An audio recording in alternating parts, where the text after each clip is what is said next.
अस्सलामुअलैकुम। आज का हमारा टॉपिक है somniferous poisons which are also known as opioids, that is chapter number 48 from Parikh. ठीक है, इसमें हमने पढ़ने हैं पॉइजन्स ओपियम एंड मॉर्फिन। ठीक है, और हीरोइन भी हम इसके साथ ही देख लेंगे। तो हम आ जाते हैं पाइपावर सोमनिफेरम भी। ठीक है, सबसे पहले ओपियम से ही शुरू करते हैं। ओपियम को कहाँ से ऑब्टेन किया जाता है? जिस प्लांट से, उसको कहते हैं पाइपावर सोमनिफेरम। अब इसके जो कंपोनेंट है ना आपके पास, उसमें आ जाता है फेनांथ्रीन, जिसमें कोडीन 0.5% होता है, थिबेन 0.3%, मॉर्फिन 10% और फिनांथ्रीन के साथ आइसोक्विनिलोन भी इसके कंपोनेंट में होता है। आइसोक्विनिलोन में होता है पाइपैरावीन 1% और नार्कोटिन 6%।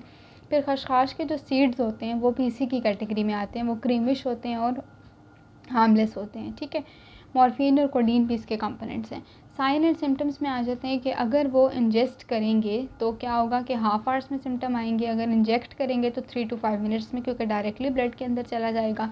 स्टेजेस में 3 स्टेजेस हैं। First stage is excitement. Excitement में ये होगा कि बंदे को अच्छा फील होगा, वो हंसेगा, उसको हेलोसिनेशंस आएंगी। ठीक है, अच्छा फील होगा, एक्साइटमेंट होगी, हार्ट रेट भी बढ़ जाएगा, कन्वर्जन्स होंगी।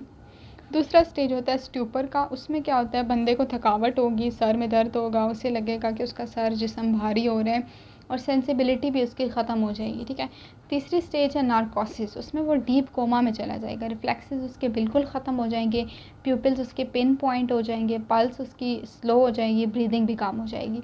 डायग्नोसिस में रॉ फ्लैश लाइक स्मेल होती है। ठीक है, और सिक्रीशंस इसमें कम हो जाएंगी आपकी, और स्वेटिंग ज़्यादा होगी और हाइपोथर्मिया होगा। डिफरेंशियल डायग्नोसिस आपने कैसे उसको डिफरेंशिएट करना है? Intracranial lesions, pontine haemorrhage, coma, carbolic acid poisoning और गैनोफॉस्फेट पॉइजनिंग, इन सब के रिजल्ट में ऑलमोस्ट ऐसे ही सिम्टम्स होते हैं। तो आपको इन सब से डिफरेंशिएट करना आना चाहिए।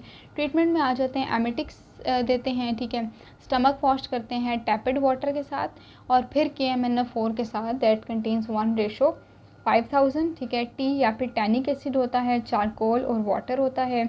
इसमें आ जाता है इसके जो ट्रीटमेंट में एंटीडोट है वो नेलोरफिन और नेलोक्सोन है। आपने ये बातें याद रखनी है।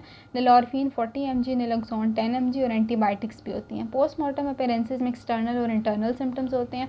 एक्सटर्नल में जो अपीयरेंस होगी वो ये होगा कि फेस की साइनोसिस हुई हुई होगी और नेल्स ब्लू हो जाएंगे और नेक वेंस डिस्टेंशन यानी कि फूल जाएंगी वेंस। ठीक है, और पोस्टमार्टम लिविडिटी इसमें ब्लैक होती है। ठीक है, पोस्टमार्टम लिविडिटी का मतलब है जो आपकी जो आर्टरीज़ हैं उनकी कंप्रेशन हो जाती है और उसकी वजह से जो रेडनेस या पेयर होती है, सॉरी वाइटनिंग हो जाती है, लेकिन इसके अंदर पोस्टमार्टम लिविडिटी ब्लैक होती है। इंटरनल क्या सिम्टम्स आएंगे कि ब्राउनिश लम्प्स होंगे। ठीक है, ट्रेकिया, ब्रोंकाई और लंग्स भी डैमेज होंगे, वीनस कंजेशन भी होगी। मेडिको लीगल एस्पेक्ट ये कि सुसाइड, इन्फेंटिसाइड और एक्सीडेंटल, ये तीनों हो सकते हैं। आगे आ जाते हैं इसकी fatal determination. Cyanosis breathing, Cheyne Stokes breathing मतलब जो इरेगुलर ब्रीदिंग होती है। ठीक है, coma and respiratory paralysis. Fatal dose opium की होती है 2 ग्राम, टिंचर की होती है 1 to 3 drops and fatal period 9 to 12 hours होते हैं।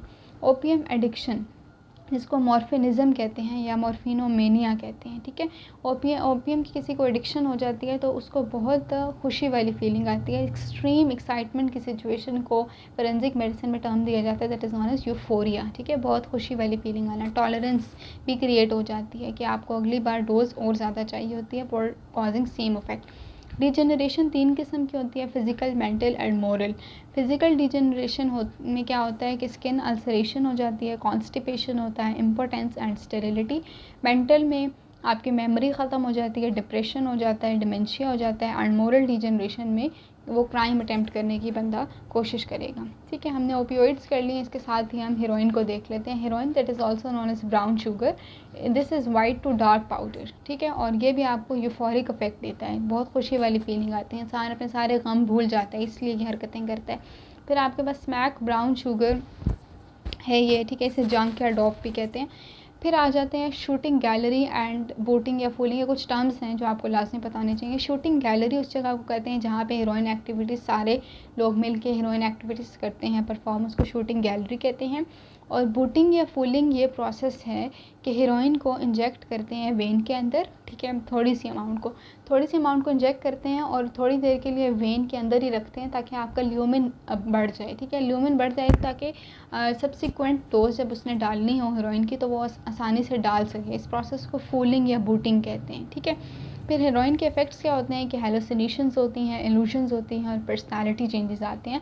विथड्रॉल इफ़ेक्ट्स, अगर आप छोड़ देंगे हेरोइन तो sweating, malaise, anxiety and depression.